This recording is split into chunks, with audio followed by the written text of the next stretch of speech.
Heavy is the head that has to manage all of this. Hey everyone, welcome back to my channel. We're now incentivized to buy what we already buy.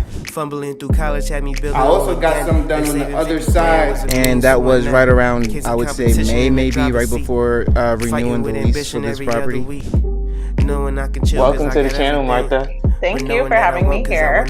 Oh, I was going to say, I am getting up there in age, I'll tell you what. Bills paid by other people, life was never this good. I had to step back, knowing that it's... Hey Money Team investors, welcome back to the channel.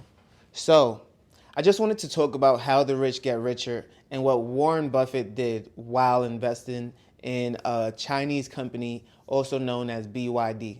So BYD is an electric car manufacturer in China. They are selling cars now at $10,000. And this is very, very competitive in any market. My speculation is that when they do ship it to the US, there may be tariffs, there may be other, hurdles that they'll have to cross that they'll pass on to the consumer. But their cars will be probably around $13,000 to $15,000 a piece. This is still going to be half of the cost of a US made manufactured vehicle or electric vehicle made in the US. And so China will definitely win market share just for the simple fact that it costs less to get into it. One of my concerns, however, is data. Consumer data being stolen, being given away to foreign countries. And hopefully the US already has things in place to where they're monitoring this, because with mass production of vehicles, a lot of things can happen, especially with this technology. There will be the ability to listen in on conversations, the ability to transcribe certain conversations. I'm sure that the government won't be able to utilize these vehicles, as it can be a security risk. And so there's a lot of other factors that may come into play when China does bring that to America. But let me get back to the main topic at hand, which is Warren Buffett investing in BYD and why that is so important. So Warren Buffett invested $230 million in his company. $230 million.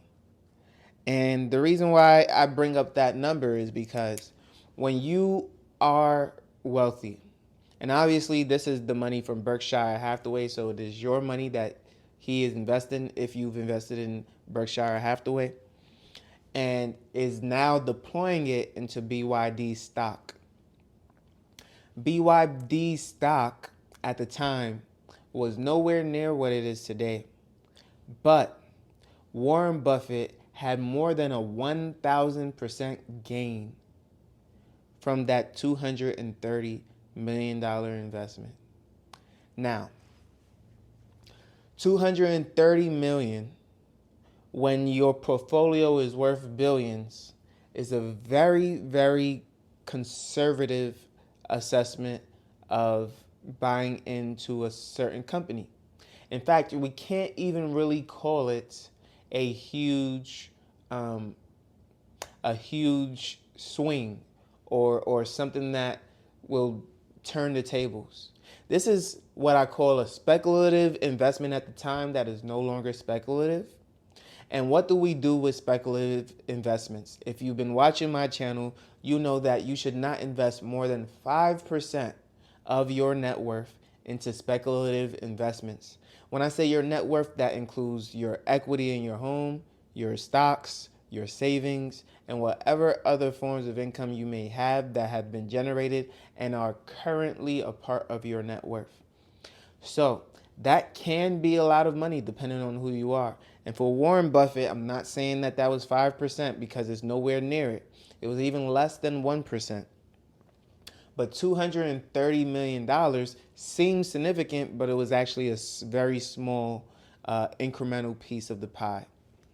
That $230 million, obviously, times 1,000% was a huge profit grab for Warren Buffett. And so he liquidated that and lowered his position by 60%, meaning only 40% of his initial, sorry, not even the initial investment, but 40% of his investment is now remaining within that company.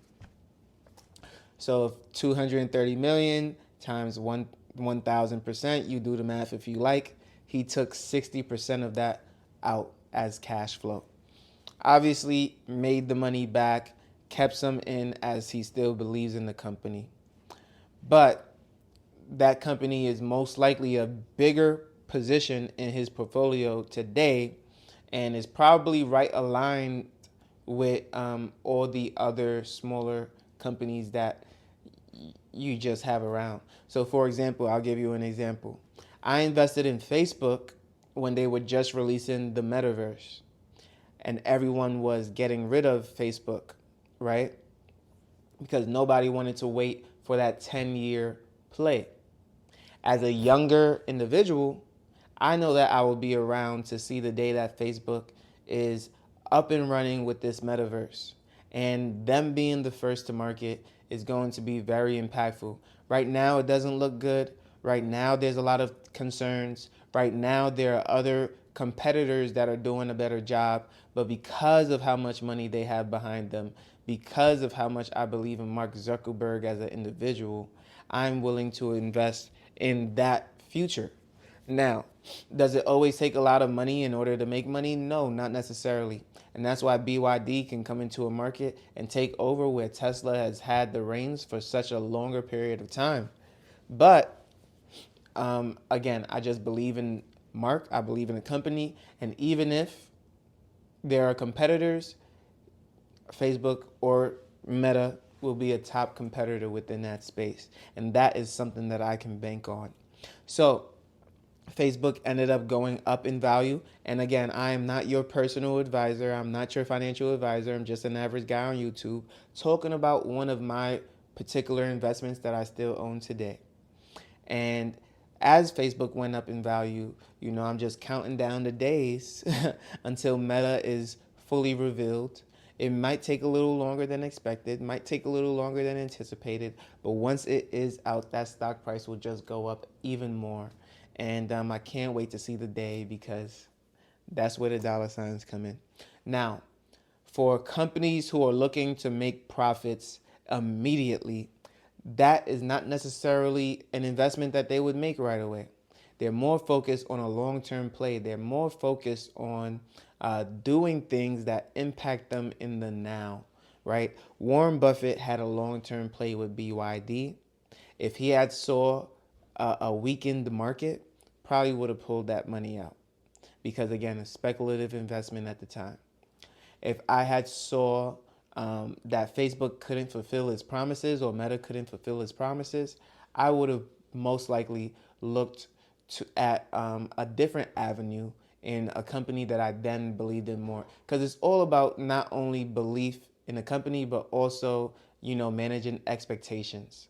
And so the rich get richer because they understand where the company is going, their goals, how they're assessing themselves, and where that future outlook lies. Understanding the companies, reading the companies. The more time you have, the more freedom you have, the more you can start to analyze these businesses in order to be on top. If you like this video, make sure you leave a like, comment, and subscribe to the channel. You know I post every single day at 8 a.m. daily on YouTube and on Rumble, and I can't wait to see you on the next one. Peace.